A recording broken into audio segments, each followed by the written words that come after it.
हम अजमेर जाते हैं, अजमेर, अजमेर में लिखा है ख्वाजा गरीब नवाज का दरबार, चिश्ती की दरगाह है वहां पर, आप लोग जाते होंगे, खूब देखा है। वहां पर लगभग 70% हिंदू पहुंच रहा है आज। हिंदू का तो दीन मर चुका है, धर्म मर चुका है, इतना भीरू, इतना डरपोक, इसको अपने महापुरुषों पर अब विश्वास नहीं रहा। ये तो उन पीर मजारों पर, सैयदों को जा रहा है पूजने के लिए, जो इनके दुश्मन थे, जो इनके बाप दादाओं से लड़ते रहे, जिन्होंने मंदिर तोड़े, हमारी मां बहन बेटियों के सतीत्व को लूटा, देश को गुलाम बनाया, गाय हत्या की, गाय का मांस खाया, नगरों को जलाया, कितना अत्याचार हम लोगों पर किया। ये जो पीर मजार, ये सैयद जो गढ़े पड़े ना मुल्ला इनके अंदर, ये सब हमारे पूर्वजों के दुश्मन हैं, लेकिन हमारे पूर्वजों की संतानें अपने दादा परदादा के दुश्मनों को आज पूज रही हैं। आश्चर्य की बात, कहां हमारी बुद्धि चली गई। वहां पर लिखा है ख्वाजा गरीब नवाज का दरबार, कहते हैं यहां जाने से सारी गरीबी मिट जाती है, सारी गरीबी मिट जाएगी, क्योंकि गरीब नवाज का दरबार है। अच्छा, आश्चर्य की बात तो यह है, दुनिया में यदि सबसे ज्यादा कोई गरीब कौम है तो कौन सी है?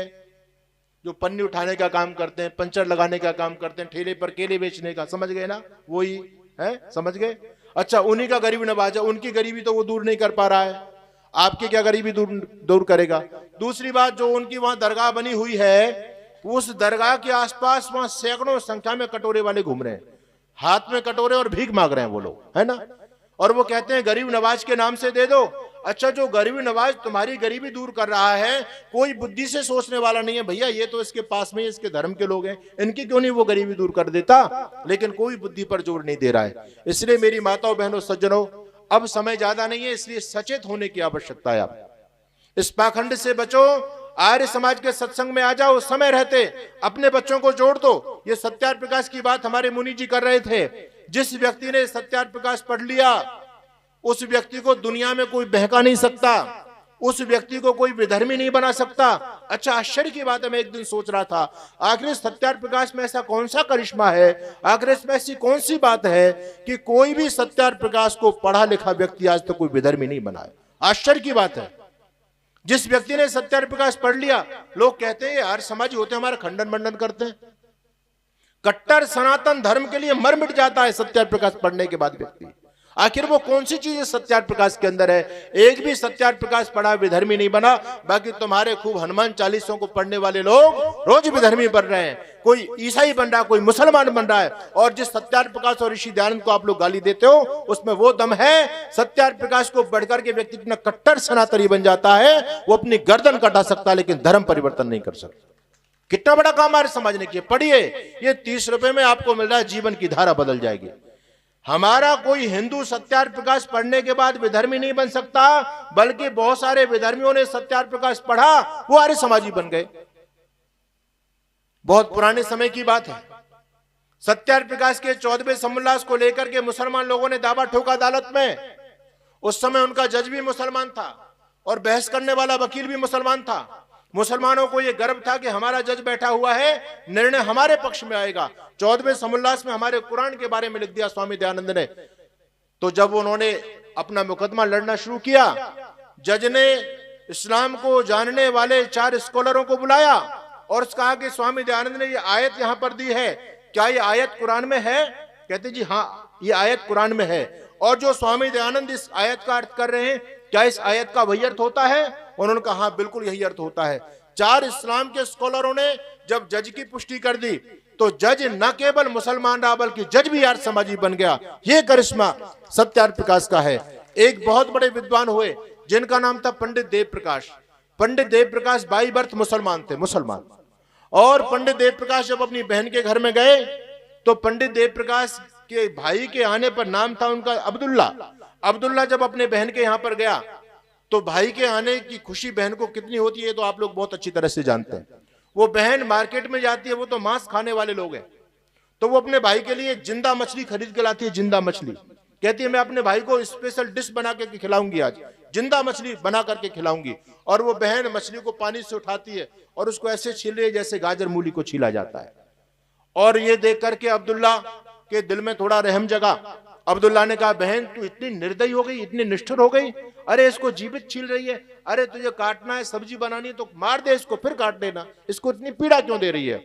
उसकी बहन कहती है अब्दुल्ला तू क्या काफिर हो गया है? क्या तू दया वया की बात करने लग गया है? अरे तूने को काफिरों का वो पुस्तक तो नहीं पढ़ ली, नूरे हकीकत? उसने कहा ये नूर हकीकत क्या है? अब्दुल्ला की बहन कहती है कि एक दिन मौलवी साहब बोल रहे थे कि हमारे कुरान के बारे में और बाइबल के बारे में एक काफिरों की एक जमात है आर्य समाज। इस आर्य समाज के फाउंडर थे स्वामी दयानंद सरस्वती। उन्होंने हमारे कुरान के बारे में बहुत कुछ लिखा है। हम पे हमारे लोगों के पास में उनके प्रश्नों का जवाब नहीं है। आप लोग भी कुरान को समझना चाहते हैं तो आप सत्यार्थ प्रकाश को पढ़िए। इसको उर्दू में कहते हैं नूर हकीकत, इंग्लिश में कहते हैं लाइट ऑफ ट्रुथ, हिंदी में कहते हैं सत्यार्थ प्रकाश। तो वो कहती है मौलवी साहब ने कहा तो मैं नूर हकीकत खरीद के लेकर आ गई, लेकिन मैंने पढ़ा नहीं है, मेरे पास रखा हुआ है। तो उस अब्दुल्ला ने कहा बहन यदि तू नहीं पढ़ पा रही है तो मुझे ही दे दे। बोले ठीक है तू ले जा इसको। वो लेकर के आ गया। अब्दुल्ला ने सत्यार्थ प्रकाश को पढ़ा। देखो मुसलमान था लेकिन जिज्ञासु था, सत्य को जानना चाहता था। उसकी कुरान की बखिया उधेड़ रखी है। हम थोड़ा सा हिंदुओं का खंडन कर देते ना, लोग पंडाल छोड़ के भाग जाते हैं, बोले जी हमारा खंडन कर रहे हैं। लेकिन देखो वो मुसलमान है और कुरान के खंडन को पढ़ रहा है, लेकिन मन में जिज्ञासा थी सत्य को जानने की। उसको लगा हाँ वास्तव में इस फकीर ने सत्य बात की है। अब्दुल्ला ने अपना धर्म परिवर्तन किया, वो सनातनी बना, आर्य समाजी बना, गुरुकुलों में स्टडी की अब्दुल्ला ने जाकर के, और वो बहुत बड़ा विद्वान हुआ। वो आगे पंडित देव प्रकाश के नाम से प्रसिद्ध हुए। उन्होंने बहुत सारी पुस्तकें लिखी हैं। एक इनकी पुस्तक है मंदिरों की लूट, वो बड़ी पॉपुलर पुस्तक है मंदिरों की लूट। इस मूर्ति पूजा से देश की कितनी हानि हुई, इन मंदिरों में कितनी अकूत संपदा थी। हम इन मूर्तियों पर भरोसा करके निठल्ले बने रह गए, हम चमत्कारों पर भरोसा करके बैठे रह गए, और ये भगवान कोई भी चमत्कार नहीं दिखा पाया। सारे विधर्मी मूर्तियों को तोड़ गए, मंदिरों को लूट ले गए। आपने कभी सोचा है कि जो भी आक्रांता देश में आता था वो सबसे पहले मंदिर को लूटता था?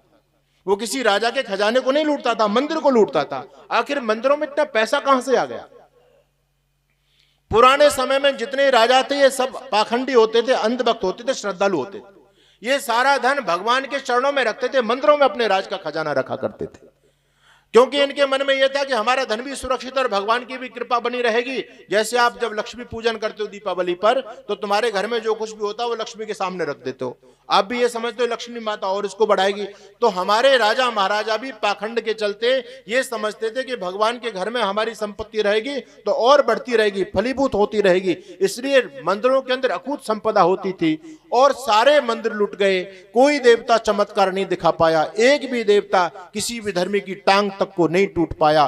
पंडित देव प्रकाश ने अपना दर्द बयान किया है कि इस पाखंड ने देश का कितना बड़ा विनाश कर दिया, और न केवल उन्होंने हिंदू धर्म पर प्रहार किया है बल्कि मुसलमानों को उस व्यक्ति ने नहीं बख्शा। और उसने पुस्तक लिखी कुरान परिचय, बहुत मोटी मोटी पुस्तकें कुरान के बारे में उनकी, उन्होंने कुरान की बखिया उधेड़ करके रख दी है।